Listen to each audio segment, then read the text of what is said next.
We back. We back.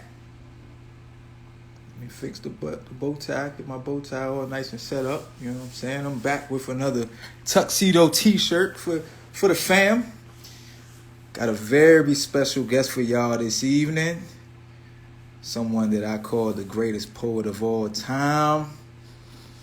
I see she's already watching, so we're gonna go ahead and get into it. Let me click on a couple waves here. Before we get started, if anybody, wants to be interviewed, wants to talk about their life with me, cool, hit me up. Let me get her in here. How do I do this? I always have a hard time doing this. That's not right. There we go. Save the day. Oh, did it work? Hold on. You see I got on my green joint? On my I green love it. tuxedo T-shirt. Let me straighten up here. I had to make sure everybody can see the green tuxedo joint. Love it. My favorite color. I appreciate it. You looking gorgeous. You looking beautiful. Thank you. I appreciate it. Cool, You know, cool. I had to get done up for you too, bro. Yeah, so the people who have come after my sister-in-law, bless her soul, she was the first one to go. And she's like, hold on, everybody else got a chance to get all dolled up. And you just You got me gotta have all her back. fly. So I Was promise that I'm gonna let her was go that again. the woman that cooks? Yeah. Yeah, Bless her. yeah. Yeah. So welcome to What's Up With You, Melissa, and everybody watching. I appreciate everybody that's tuned in. Um, I don't know how I met Melissa through Facebook, social media, something. Yep. I started listening to her poetry. I've actually seen her perform her poetry live. It's one of the most amazing things you could ever see live. I give you the greatest poet of all time and even greater human being, Melissa Ellis. So. I swear, you know what to say to put a big old cheese eating grin on a sister's face. Thank you for that. I really, really appreciate that. And I keep forgetting, Shells, that we did meet in person Yeah, I at the actually did poetry poetry that joint. night too. I was like, Yes. yeah, this ain't really my thing. I'm more of a rapper, but it's okay. You Which show me we, now. which we're gonna talk about tonight too. We're gonna talk about that tonight too, bro. What we gonna talk about? We're gonna talk about that rapping. That's what we're gonna Oh, talk about. here we go. See, All you right, picked the so right one this week, bro. You picked the right one. all right, so I got a list of questions and not really question subtopics. I kind of like to let the conversation flow. Absolutely, But what I wanted to start with is you turned 50 I did. September 1st. September 1st. Happy belated birthday, even though I'm Thank sure you. I wish you happy birthday. Yes, That is a major milestone. it is. How does it feel to be 50? What does it mean to be 50? What is it to be on earth for a half of a century? You know, to be honest, I don't feel like I have been. Mm-hmm. Like it doesn't. I don't know what an age is supposed to feel like. You know what I mean? Like I don't know how 50 is supposed to feel. I just feel like me. Like I still feel like me. If you ask me, I still feel like I felt when I was in my 30s. I don't feel like I'm 50. Right. Um, but it's coming. Like I'm without getting all into it, like menopause is hitting. Mm-hmm. So I'm having like, the physical effects of being 50. Right. But mentally and emotionally and spiritually, like I don't feel any different. I feel ageless. I feel timeless. Some of that probably has to do with my recent journey with losing weight and all of that to put me in a better physical condition so that I can feel that way. Mm-hmm. But I forget that I'm 50 Chills, for real. I don't realize how old I am until somebody else tells me how old like my niece is. You know what I mean? Like my niece, who was my baby, just turned 40. And then I'm just like, oh shit. Like, Right. if she's 40, that's when I It's start like a putting it. bookmark. Like, oh, I don't There like you that go. bookmark. That's no. We Exactly. got to move The that. babies, like the ones that I still remember as babies are like 15, 14. That's when I start to feel my age. But other than that, it doesn't feel any different than any other age. See, what that makes me think about is I'm not going to go deep into my story, but I've been having this spiritual peace. And I Yes. remember as about maybe I was probably about 4 or 5 years old. I remember I was in the car with my parents and I was looking up at the universe. It was nighttime, and I said, I wonder, am I going to be the same me that I am now when I am later, right? Yeah. And I just realized like that's the soul of us. That's the That's right. God aspect because it's That's timeless, right. and that's why you feel Absolutely. that way. That's because you sit That's in right. that seat of divinity, right? Yeah. So hey, forever young. I love it. Absolutely. So you went to Vegas. Tell me about Vegas. Is it true that whatever happens in Vegas stays in Vegas, or Stays did you in. bring You something know from what? Vegas back to You the know crib? what? I'm gonna just keep like my girl Lily is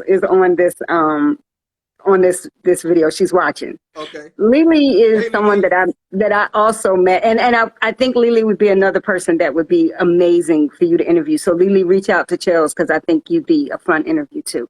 She's a poet too. But Lily, I met Lily online, through poetry, through the Blog Talk Radio, and then through different events that we went to together, and she just became like one of my best friends. Mm. And when I was turning 50, I didn't want to do the regular same old thing that I'd always done.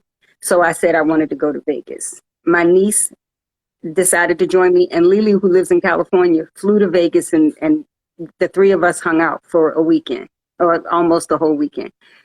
The thing about Vegas that was so amazing to me wasn't so much the whole Sin City aspect of it. Mm-hmm. It was that there were people in my life who loved me enough to make that trek with me. It was that people in my life cared enough to want to make that special for me. And then, of course, being a country girl, I mean, I grew up on a farm. Them lights, like them city lights and all the colors. And it was like I was like a little kid again. So while I won't say that we did things that necessarily had to stay in Vegas, I am probably the opposite. I brought the whole spirit of Vegas back with me. And I feel like the next phase of my life is just going to be the best phase of my life. Of course And Vegas is. helped me feel that way. Yeah, Vegas helped me feel that way. Yeah, that's dope. I've never been to Vegas. It's always one of those things that I wanted to do. You gotta go. Just do it. And and I'm gonna tell people this. It wasn't super expensive, man. Like Really? the whole trip was, me and my niece shared a room, but the whole trip was like $500 each for the room, the flight, the whole nine. All we had to take was money for food and gambling if you want to gamble, which I'm not a big gambler. So it wasn't super expensive. And we were there from Wednesday to Saturday. So we had a really great time. So if it's something you want to do, that's the lesson I think I took from Vegas, because I had always wanted to go too. It was one of my spots. Mm-hmm. And if you want to do it, do it.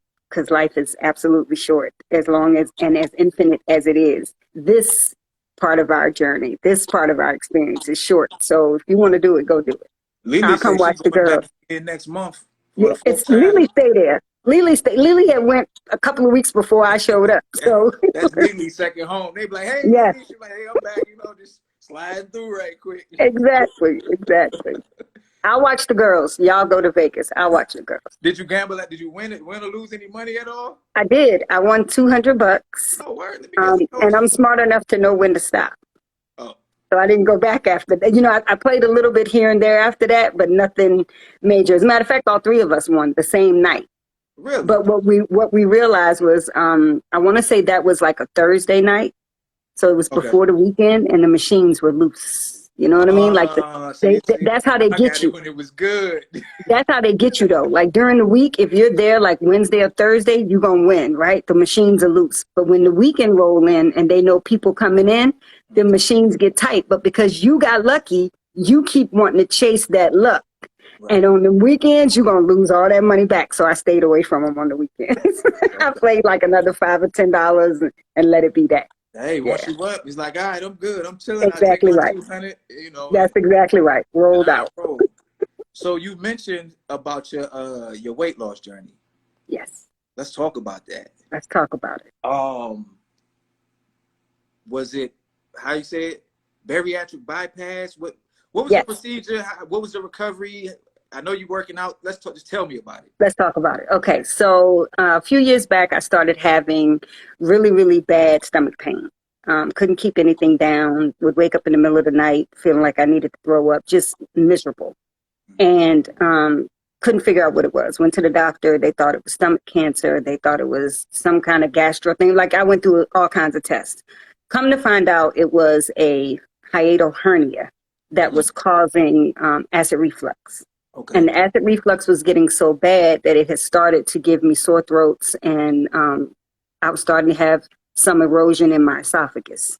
Okay. Being a poet, yeah, nah, you ain't to mess with this voice. We ain't to do that. So, in discussing my options, I could either have the hernia removed, which has a life of about 7 years, which means in 7 years I would be going through this all over again.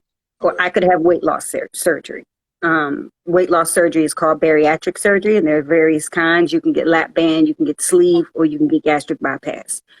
Gastric bypass is the most severe of them, where they actually not only reduce the size of your stomach, but they reroute your intestines. Okay. So they completely reshape the inside of your body, right? To limit the amount of food that you can have and all of that, and to restrict certain foods.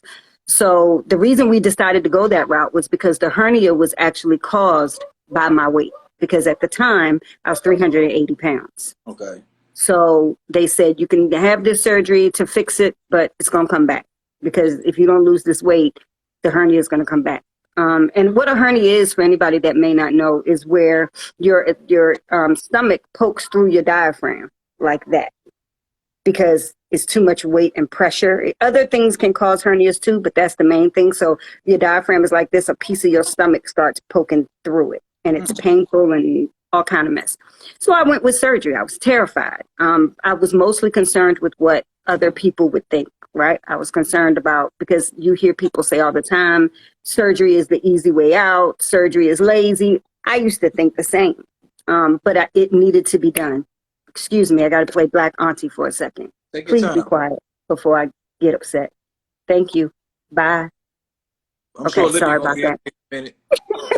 And look, it's so funny because I had agreed to babysit and forgot about it, but they noticed to not be loud and not be out here. But of course, I think they want so bad to be out here that that's what kids do. So Well, y'all we'll give might him a catch minute. We'll give him a moment of shine.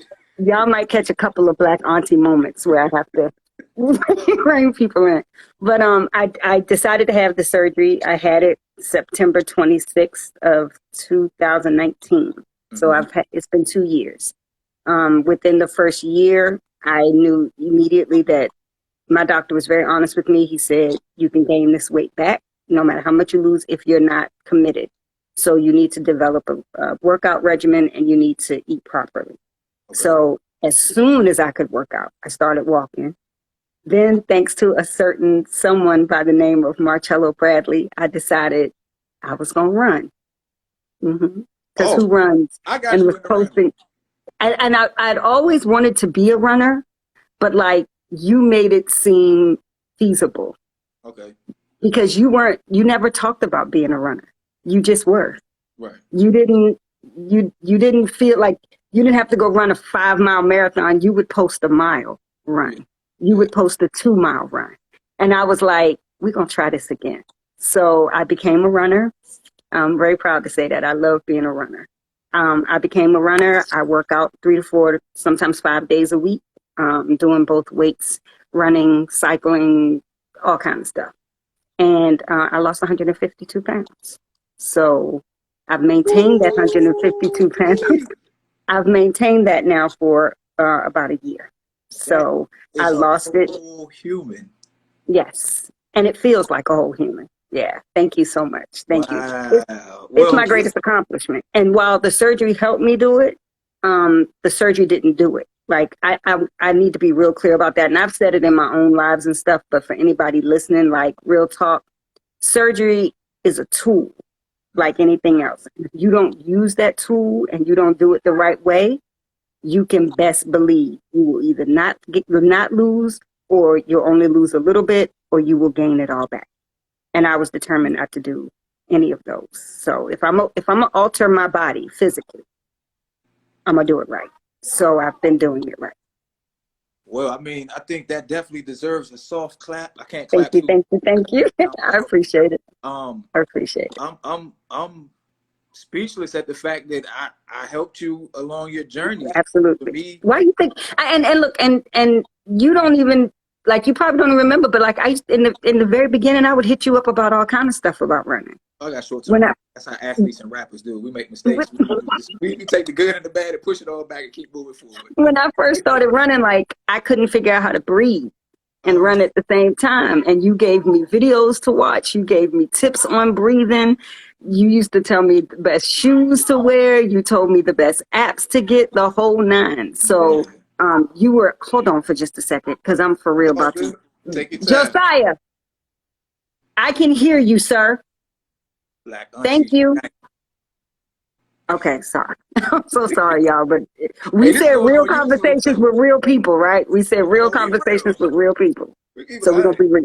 Yeah. But yeah, so you were extremely instrumental. Like the app I use to this day, the Nike app, is the app you told me to get. The Nike Run Club app. You told me how to get it, how to use it, how to post my pictures. Like you were extremely instrumental in me being a runner. And even now, like I'll be running sometimes and I'll be like, Marcello said in through the nose, out through the mouth.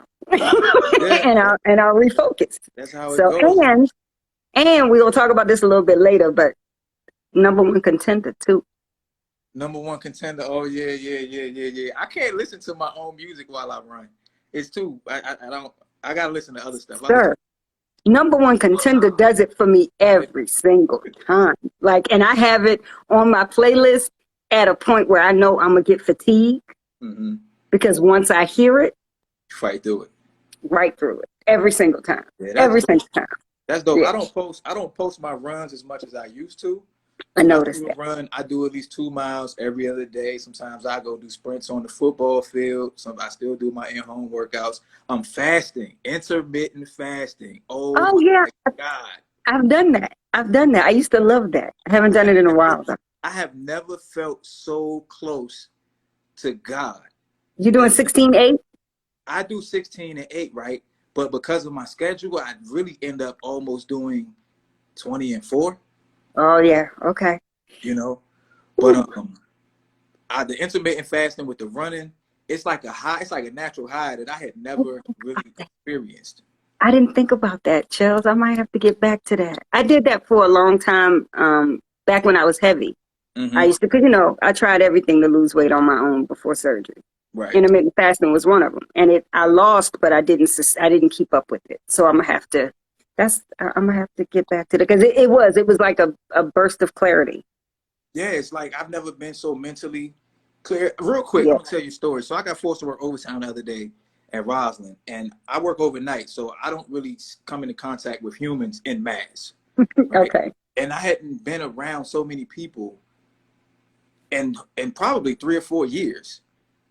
And I understood that we all share the exact same awareness. The underlying awareness is all the same. And it was like, I could see, I'm like, all of these people are lost in their dream world of their thoughts. And I'm awake enough to know that that's me having a different experience, that this body can't. I love it right now. And I'm like, yo, this is crazy. I love it. And I love, you know what? And that was the one thing, Chels, that I said I knew was going to make this conversation so dope, is that I'm speaking to somebody that gets it, but also who knows how to have a conversation about it. Isn't afraid to articulate it, isn't afraid to speak it, and knows how to have a conversation about it. So yeah, that's dope. And I need that kind of clarity back, because and I've said this, like, I still struggle with a lot of things in terms of my weight. Like I made the mistake of getting hooked on sugar again. So I'm struggling with trying to stay away from sugar and stay away from coffee. And so sometimes I'm cloudy. So that clarity is necessary. So I just might get back to IF. I might just do that. Okay. Well, yeah. Well, I think in terms of the weight loss journey, the working out, the surgery, and all of that everything about you is very brave. Thank you. I've never been under the knife. Never. I've never been under the knife, and I don't ever plan on going under the knife. I got you. So for someone to consciously choose to go under the knife, that is something to be applauded. And, we appreciate your courage. Basic question for you. A basic request of you.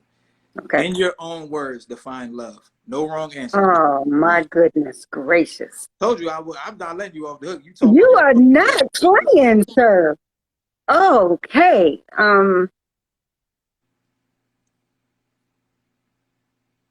Man, that's a tough one for me, right? No, I don't have Because an answer. That's why I do the see, interviews, that's what I because I was just don't have ready all to the say. Like, answers. I don't know that I have a set definition of what love is. I don't know that it can be captured in words because for me, it's twofold. It is both language and action. It's a combination of both, and that's different for whoever the love is coming from or going to. So it's kind of hard to. I mean, the feeling. It to me, it's okay. Let me say this. Love to me is not a thing so much as it is a combination of things. It's a combination of respect and consideration and affection and romance. You know, it's a combination of things. But I'm with you on that one. I can't say I have a set definition of what love is. You got me already out the I gate. just, We're not I doing this, Marcello. okay. I'll back off a little bit. Skirt, fuck the gray skirt. So, because I had just thought about that maybe like an That's hour a great before we went question. live. I was like, I want to ask her that, and so it made me question myself. And I said, well, I think my wife says that action carries the language. That's a very good. Yes, I love you. Um, yes. and I so love her too. She's so sweet. and so I was kind of, I think of it like this: is love is something that's very slippery, right? And it's because it exists when it exists in moments. And Yeah. so to me, like love is when love is something as simple as changing a baby's diaper. Yes. You know what I'm saying? It Yes. could be that simple. Love is having a IG live with a good friend. Yes. Right? Love is going Yes. to therapy. Love is a hug. Love is saying you hurt my feelings, and the person saying, even though I disagree with you, I apologize for hurting your That's feelings. right. But That's right. none of that can be kept. Those are all those are Exactly. signposts. They're not That's the right. exit, That's right? right. And That's it's right. like it's so slippery. But I love love, and what other thing is there? So that leads me into your love of poetry. Such a strong love it is. So Such a um, strong love. your poetry, I got you as the greatest poet of all time, I love you for and that. Thank you. and I'm not a poetry connoisseur. However, I know some, and to me, you're above. I won't name names, I but appreciate it. you're number one, Thank you. right? I really appreciate that. You're welcome. So tell me about your love of poetry. You can talk about your writing process, what poetry has done for you. The floor is yours. Okay. So I want to talk about the fact that I've been a poet since I was a kid. Just didn't know it, right? When I was in elementary school, I used to write poems and short stories and all kinds of stuff. When I got to high school, one of my really, really close friends, who's one of my best friends to this day, needed to turn in a poem for a class. And she didn't know how to do it. So I wrote a poem for her and turned it in as hers. We didn't tell anybody I wrote it. The teachers asked her if they could submit it for publishing. So she had to come clean and tell them that it was me. And because we had been deceptive, they chose not to submit it for publishing.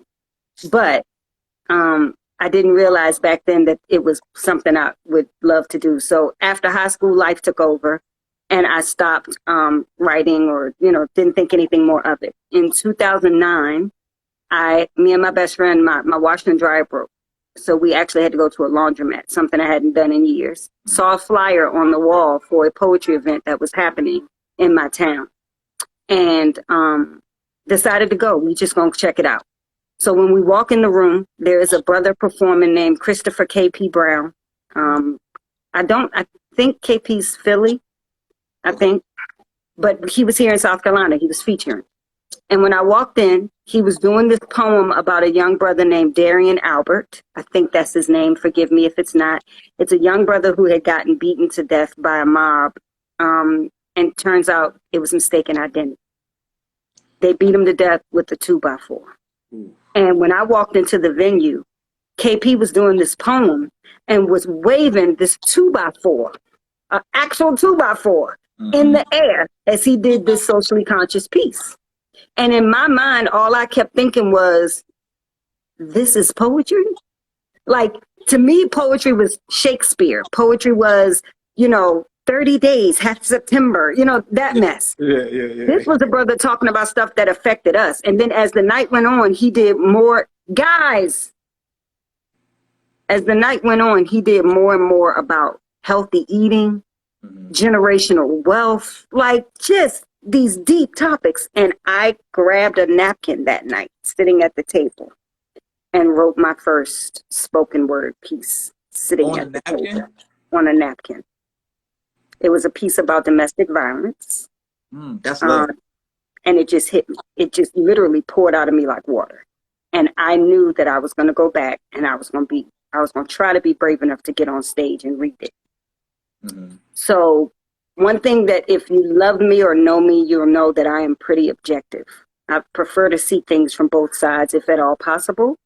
So I wrote the piece on domestic violence and from the woman's perspective of being beaten. And it didn't feel right. So I had to write one from the male perspective because we have male domestic violence victims that nobody ever hears about because they never get a voice. So I wrote both.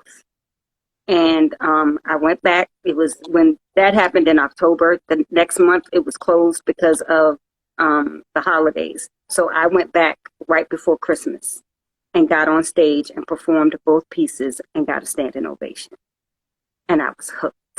Like, I was hooked. Got the dopamine hit, like, oh. Quick. It was like amazing. And I've been writing and performing ever since. And less than a year after that, I had my first feature at that same venue and began getting features all up and down the East Coast. I performed in D.C., North Carolina, here in South Carolina, in Georgia, in New York, several other states up and down the East Coast. And it allows me to address issues in a way that will reach people. Because nobody likes to be preached at, right? Nobody likes to, yeah. This allows me to, but sound good doing it. Right. I sound good doing it, so they'll listen, you know. But I've had, in the last few years, I've had a very strong love-hate relationship with the art. I don't want to say with the art so much as with myself. I've let a lot of self-doubt about my work come in and really just stop my pen. I haven't written a poem like easily, just sat down and write like I used to in years. I have some really dope friends who are poets who won't let me just not write at all. I have some friends that push me. I have a mentor that pushes me. And so pieces come out of me, but I question everything so much. I overthink everything so much. And that's the part of my internal work that I'm doing now is to stop that and just get back to writing the way I want to write. I compare myself a lot to other poets, and that's always the death of your pen. You can't do that. But there is no comparison. So exactly. You're comparing down. Like, who does that? Exactly. So I'm trying really hard to just accept that my pen is my pen and what comes out of me is meant to come out of me. And it doesn't have to sound like yours. It doesn't have to sound like anybody else's because it's not. It's mine. So I'm trying to get back to that place. There's some shows coming up in D.C. around the holidays, and I plan to hit them if I can. So let us know the dates. I will. I will bring the whole squad.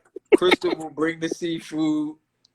We'll bring Lydia. We'll have the whole. I would love it. I would love it. I'm really trying to get back to it, so I would appreciate it. Who's your favorite poet? Oh, that's so easy. I say this all the time. There is a brother out of Jersey. He's originated in New York at the New Yorican Poets Cafe. His name is Jamal St. John. Okay. Another poet I think you would love, and I think he'd be a good interview. So I'm gonna be sending you names and hooking people up with you because I love this concept. I think this is the dopest idea ever. But Jamal is one of those poets that, for one, he's a self-proclaimed chubby chaser, right? So Jamal loves big women.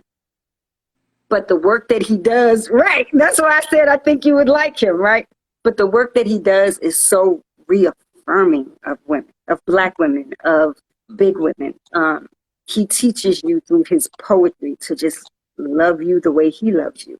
And it is, it's something that has always stuck with me. He has a poem called 10 Things. 10 Things I'd Like to Say to a Thick Woman. Okay.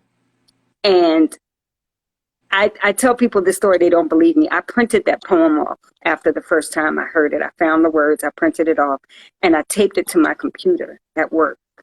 And whenever I had like doubts about myself or feeling any kind of way, I would read it. And I tell him all the time that poem changed my life. One poem.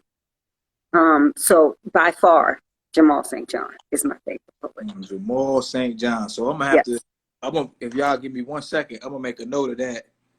And on he might be watching. I told him to tune in. I think his name I think his name on IG is Boondock Saints, I think, or something like that. Yeah. He said he's commented a couple times. I try not to focus on the comments. Yeah, I can't see them. Right, exactly. You know what I'm saying? But he put a few things.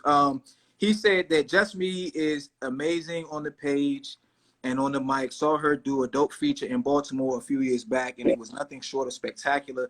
Can't wait to hear some new poetry from her. So, Boondock Saint. He doesn't even know that I made him my unofficial mentor. So he doesn't know he's your mentor. He don't even know. He don't know. We didn't agree to nothing. But I invoice this weekend. You're right. But like I will hit him up when I have an idea to see if it's a good idea. You know, he's one of those people that does, he'll push me to write. Jamal has so many slam championships under his belt, both in the United States and internationally, that it's ridiculous. Like, any poet that's worth their salt knows what the New Eurekan is. It is kind of like the pinnacle for us, right? Like, it's busboys and poets, and it's the New Eurekan. Jamal has been a New Eurekan grand champion like multiple times, and some of the greatest talent in the world comes through there. Jamal was slated to be on Def Poetry. Really? Yeah, I don't think it actually happened because of some stuff, but was slated to be on there. He's amazing, and he's been in the game for over 20 some years.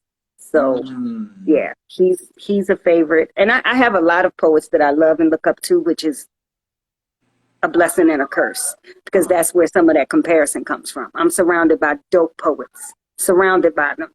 And so sometimes it makes me quiver, you know? Yeah, well, that's what good competition, you know, in sport and artistry and painting and parenting and all of life. All we can do is push each other to be better. Absolutely. You know, and all we can do is be the best version of us that we can be. Absolutely. So that's dope. I got a quick story about busboys and poets, right? Okay. I've never been, by the way. Well, I'm traumatized by busboys and poets. So. Oh no. I performed at Busboys and Poets. We were we were rapping. I was with my group, and I forgot. I got halfway through the verse and I forgot the lyrics. And when I tell you, it was a blank. I mean, not like.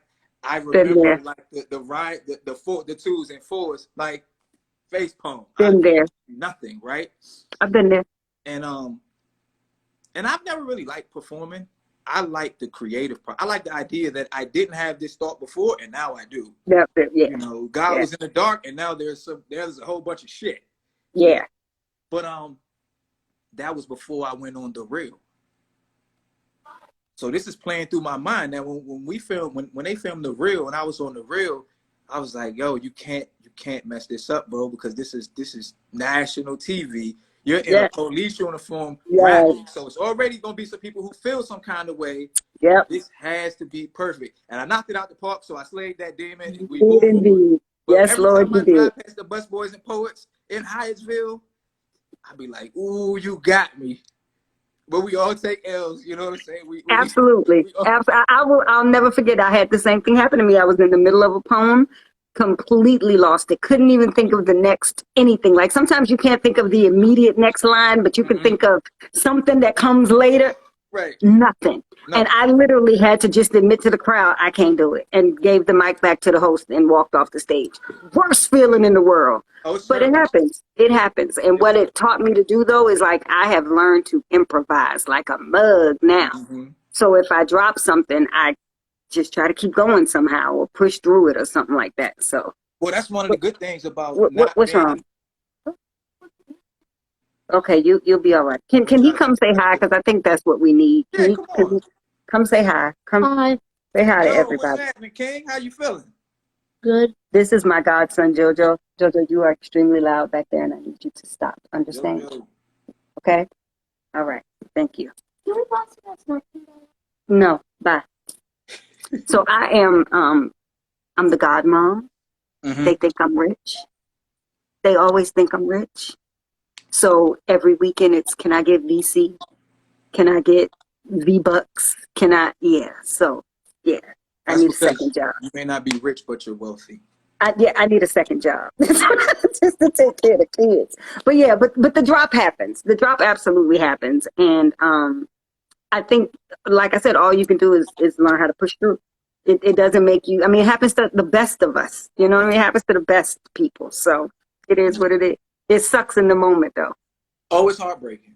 I mean, it's like, so if someone were to offer to say, you know what, I can push you off that cliff over there, you'd be like, you know, not the worst thing that can happen. How deep is the cliff? How deep is the cliff? Is it like, is it just like a 5-foot cliff? Or is it like Exactly. Exactly. That's the truth. Boondock said, if you drop it, pick it right back up. Sister Collarbones is for the children like Wu-Tang. So let me tell y'all what Sister Collarbones is about, because Jamal is silly. Y'all know Anthony Hamilton has a song out, Sister Big Bones, right? Okay. When I lost weight, one of the things that let me know I had lost weight was when I began to be able to see my collarbones, right? Okay. Jamal is a big girl lover, so collarbones are like kryptonite or like a dog with a bone. He hates it. So he nicknamed me Sister Collarbones, and that's what he calls me now. Because I betrayed the Meaty Neck Sisters by losing and focusing on my collarbones so much. So, but yeah, and he knows that like I'll do anything for my god kids, anything whatsoever. Like so, but yeah, like the thing though, I will say this: if you lose it, try to pick it back up, but sometimes you can't. Yeah. Sometimes you can't. You go so blank that you cannot. Yeah. So you just got to take the L, like you said, and come back again and kill it next time. You take your L. JoJo showing up kind of leads into my next question, my next line of topic. Okay. Because you and I, we've had a few conversations about certain things, deep things, but we've never actually discussed your mother and your relationship with your mother. Good one. So I don't have a direct question. I just want to hear you talk about your relationship with her and what she means to you. Okay. Ooh, Lord. Okay. I lost my mom to cancer when I was 23. Prior to her death, okay, let me back up. As a kid, my mother did not raise me. Okay. My grandmother raised me. My mother was a mother of 5 when my father got murdered. I was 2 years old. So as you can imagine, a woman raising 5 kids by herself on a middle school education struggled to raise 5 children. So she sent me and my sister right above me to live with my grandmother. And I would see her and the rest of my siblings on weekends only. So we didn't have the greatest relationship because I often felt like, why me? Why you send me away? Why can't, And then my sister moved back home to live with them and left me at my grandmother's, because by then my grandmother spoiled me to death, and I'm torn between loving my grandmother and wanting to be with her and wanting to be with my mom. And so it was easier to blame my mom for putting me in that predicament in the first place than to just admit that I was torn and didn't know who I wanted to be with. At 11, middle school, I decided to go back home and live with my mom. And my mother she was a tough woman, which raising 5 kids by herself. She was a janitor at a elementary school, working part-time, trying to raise 5 kids. Yeah, you get tough, and you may not smile a lot, and you may drink a little too much sometimes. She didn't do that often, but but we didn't have a really close relationship. Now I'm the baby of 5. So people who have kids know that like as you start being a little less attentive to the little ones. And so she kind of just let me be. She kind of just let me do, like, if I woke up and said I don't want to go to school, I didn't go to school. If I didn't feel like doing something, I didn't do it. If I wanted to spend the night at a friend's house, I spent the night at a friend's house. Like, that's just what it was. Right. And we just weren't close. As soon as I graduated high school, I moved out. I went to live with my sister and her husband in Maryland, Andrews Air Force Base. You know, I lived with Andrews too. I heard you say that when you were interviewing your sister, and I didn't know that. 11 years. But I lived on the base with her and her husband for several years, and then we moved into an apartment, she and I, in Camp Springs. Mm-hmm. And then my mom got sick. She got cancer. Actually, before she got cancer, my sister and I decided to move back home. Her and her husband split. She had the kids. It was just hard for the two of us, right? So we moved back home. And I feel like that was the universe, because after we moved back home, my mom got diagnosed with cancer the following year. It was only 6 months between her diagnosis and her death. She passed away really quickly. Wow. And in that 6 months, right before that 6 months, but throughout that 6 months, we got really, really close. And I think the breakthrough for it, I'll never forget it. They were having a Mother's Day program at the church. I'm not religious now, but I grew up in a Baptist church. Grandmother was an usher, mom was an usher, the whole night. And my grandmother asked me to speak. And I didn't really have great things to say about my mom. She wasn't a bad woman. We just weren't close, you know what I mean? Right. But the thing that came to me was, it hit me that, what would you have done at 29 with 5 kids and your husband get murdered? How would you handle it? What would you do? And I realized that it's a lot easier to judge our parents' choices when we ain't the ones that's got to make them. You know what I mean? Right. And so I ended up giving a speech about that very thing, about understanding that while in my eyes, I wish she had done things differently, I wasn't walking in her shoes. I didn't have her circumstances. And it was after that my mom told me she loved me for the first time, that I ever heard her say the words, tough woman. She never really said it.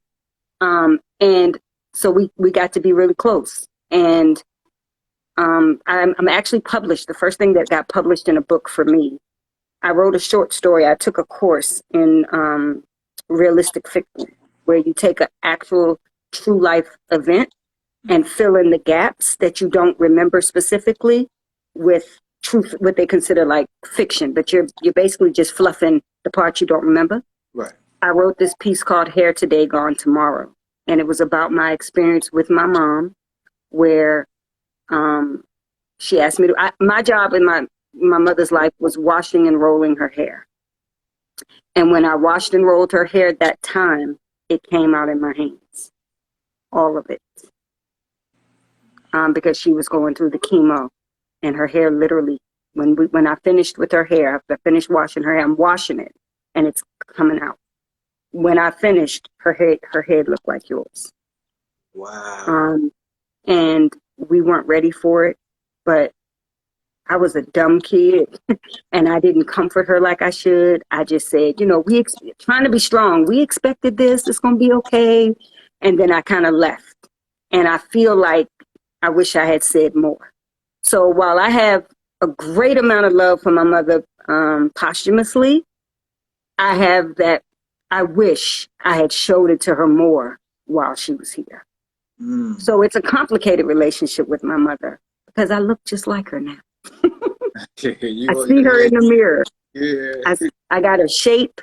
I have her fingers. I have her toes. I have her face. But I have to think that she knows that I love her. That's what I have to think. So, yeah. Wow. I didn't know any of that. I know, because I don't talk about them. I have one poem about my mom, and it's on my CD. It's on the CD that you have. It's titled Proud. And it talks about losing her before we got the chance to be friends. Right. I think we would have been great friends had we had more time. Time for me to mature and time for her to soften. Yeah. And we didn't get that. So one of my biggest, like my mom, I was a mess as a kid. I wasn't a good kid. I wasn't horrible, but I wasn't good. Like I got in trouble with the law. I did dumb stuff. I messed up my mama credit. I ran up phone bills, you know, stuff like that. Mm-hmm. And I regret that she didn't get to see the woman that I became Right. with maturity. So proud is about that. It's hoping that she's proud of me and that everything I do is in the hopes of not making not only her, but my siblings who became my parents. My Right. sisters became my mothers. Right. And my whole goal is about making them proud. Everything. Yeah. So just to know, when's your autobiography coming out? Because I mean, like, I had never even considered it, but who knows? That might be what 51 brings, bro. That might be. you gotta really see. This is why I do this, because people have really great stories to tell That nobody knows that about, right? nobody knows, right? And Yeah. it's like, yo, let's talk about this stuff. Something you talked about with your mom, real quick before we move on, Sure. is when you were describing how you didn't really comfort her, you didn't really know what to do in that moment. At all. I read this really cool book recently. It's called I Hear You. I forget the name of it. I forget the name of the author. The name of the book is I Hear You. And what he talks about validation. And I had never thought of this, because I'm terrible at validation. I'm pretty tough-minded, right? Because I was a sensitive kid and I was told to stop crying, so I became solid The like a opposite. rock, right? Yeah. But in this book, he explains that when people are hurting, or even if they're happy and they come to you, or you have that moment with someone, they're not looking for you to tell them that it's going to be okay. They're actually looking for you to validate them in the way they feel. You don't have to agree with them. That right? makes sense. And being a police officer, it has helped me, because I'll have someone stop, and it helps me to explain to them, listen, I disagree with your action, right? But I can completely see why you did what you did. Yep. And that in itself is like a relief. They're like, oh, thank God. Somebody the way I feel about this thing is okay. Somebody sees it. I'm sad. You know what? You have a right to. If I were you, I'd be sad too. So that's just a life lesson that I've learned. Yeah. So we got about 13 minutes, right? Okay. And I knew this was going to run. I knew I wasn't going to get through my list. Yeah, we knew it. Somebody wanted me to ask you about policing. I have on my list your loyalty to Black women, because you are very pro Black woman. Fiercely. I have on my list, I have marriage, and I have the Black family. And we still have to fit in your 5 people, dead or alive. Yes, because I wrote them down. So you could pick from any of those. If you want to go straight to the 5 people, that's fine. If you want to do any of those other topics, or if some you want to go with, the floor is yours.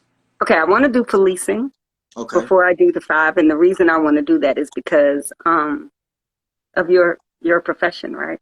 And it's almost interesting 14 years. Because a lot of people with the feelings I have about police officers in general, people would probably be very surprised to know that you are one of my best friends. Mm-hmm. Like, real talk. Right.